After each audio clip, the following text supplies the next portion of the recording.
Hey guys, welcome back to another video. It's me, Mr. Cameraman, and here we are with another July video. We are here with the review of Deadpool 2. Just a few days ago, I watched the first Deadpool movie. I had a ton of thoughts on it, and now we're here with Deadpool 2.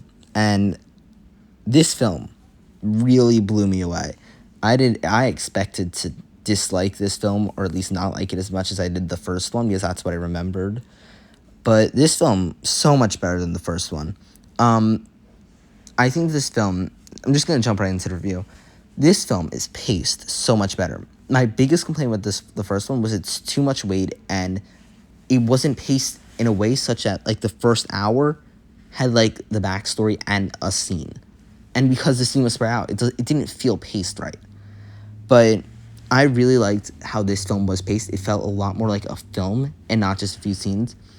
I knew more about this film. I knew they went to the prison. I knew what happened. But I love how it was structured. I think the structuring of this film is done so well. I love how the film has, like, that opening scene and they just go right into the prison. We get maybe 15 minutes in the prison, 10, 15 minutes at most. And then we move on to the next thing. And then we move on to the next thing. Then we move on to the next thing. I like how, even though a lot happens and a few extra minutes probably could have benefited the film a little, I like, now that I'm walking out of it, I'm like, wow, so much happened. And I didn't feel this film drag one bit. I think the idea of the X-Force is done incredibly well. I think that's understated a ton, but the X-Force team is pretty much one of the best parts of this film. The X-Force, I think the idea of just them having all these cameos come in, I was expecting a few to survive it. Obviously, everyone knows Domino survives. I thought a few others were also going to survive, but it really was just some cameos. And when they died, I think I actually, like, laughed a few times. I was like, wow, they're actually doing some clever, creative stuff with this film. There were actually, I think I actually laughed a ton more in this film than I did in the first one. The fight on the train, not the train, like the wherever they were moving, the fire kid. That fight had some funny lines. If you know what I'm talking about, if you've seen it. I feel like that entire fight is just done so well, because I love the way that, I think once we get into the skydiving part of the X-Force, I think it's done so well. And I love when they are on the transport bus, because they do so many fun things with the action with Domino. They do so many fun things with the action with Wade. They do the callback to X-Men Origins Wolverine, so that's obviously fun. But I love how they structure the action and shoot it. So, like, it's just done so well. I feel like the action just shot in a very interesting way, and I didn't expect it to be like that. I didn't remember Josh Brolin being in this film. I did not remember Cable being in this film.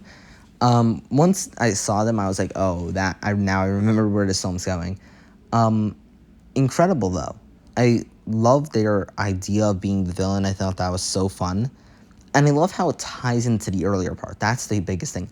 They tease the thing at the start and then move on to the thing at the end. I think pretty much, I don't think there was a single scene I disliked in this film. I think every scene was pretty strong, and I think they did a ton of creative, fun stuff throughout. Like, without a doubt, they did a ton of fun stuff. I think when they did I wouldn't even say a flashback, like the prelude again, or the flashbacks, that was also fun. I'd like seeing Vanessa in this. And then her death is also done very well. But I love the idea that this is like a family film almost. And they really do make that point.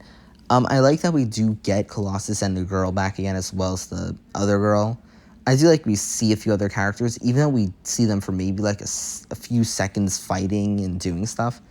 I love that these characters even though they don't have much development, and even though we don't know much about them, when they show up, it always makes the film better, especially Colossus. I like Colossus so much more in this than I expected to.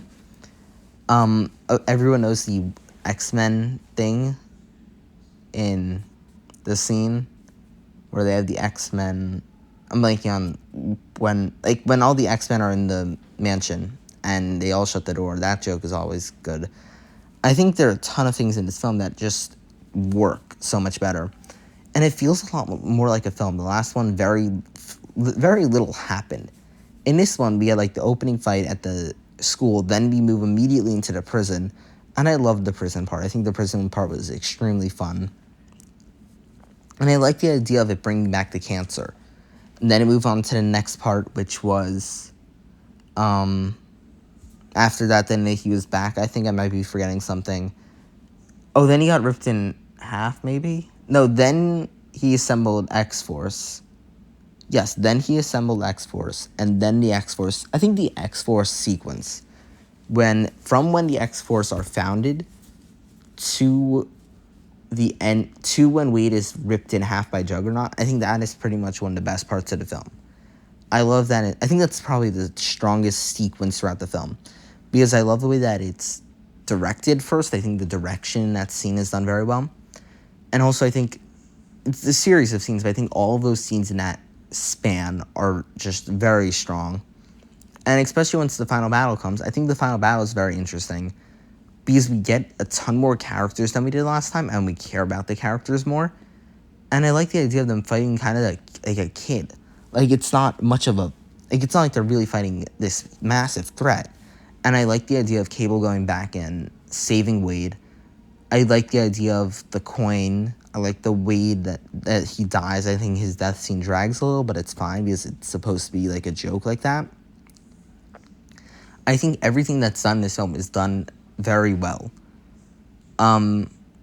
Really, it is, though. I think that pretty much everything in this film is just done so well.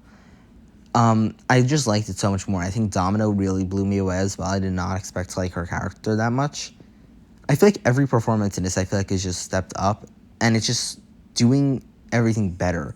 I've seen some critiques that this is just, like, part 2 of Deadpool, or, like, pretty much the same as the first. But I just so much disagree with that, because the plot actually moves in this one. And I feel like it does the time travel well, and it's fun. And this entire film is just so interesting, and I like pretty much everything that it does. So I think this film really is so much better than Deadpool 1. I think people who say Deadpool 1 is better than Deadpool 2 are pretty much wrong. Because I think they have the idea of, like, oh, Deadpool's so good, it's the introduction to Deadpool. But if you really think about what happened, you can't really tell me much interesting things happened. This film, I think, leans into the jokes more. It's a little more lighthearted. But I think that's part of what makes it a little better. It definitely is not as dark as the first one. But I think it works. It really does work, this film. And I like the idea of Cable. I like how Cable isn't a villain to Wade ever really in the film. And I think this film is just done very well. They just do a ton of fun things. And I think I can't critique this film much, I feel, because this is just a fun film. You gotta watch it, I feel, and just enjoy it. So yeah, I think that's all I have to say. I don't think I can critique it much. So yeah, thank you guys so much for watching this review, and I'll see you guys in the next one. Bye, guys.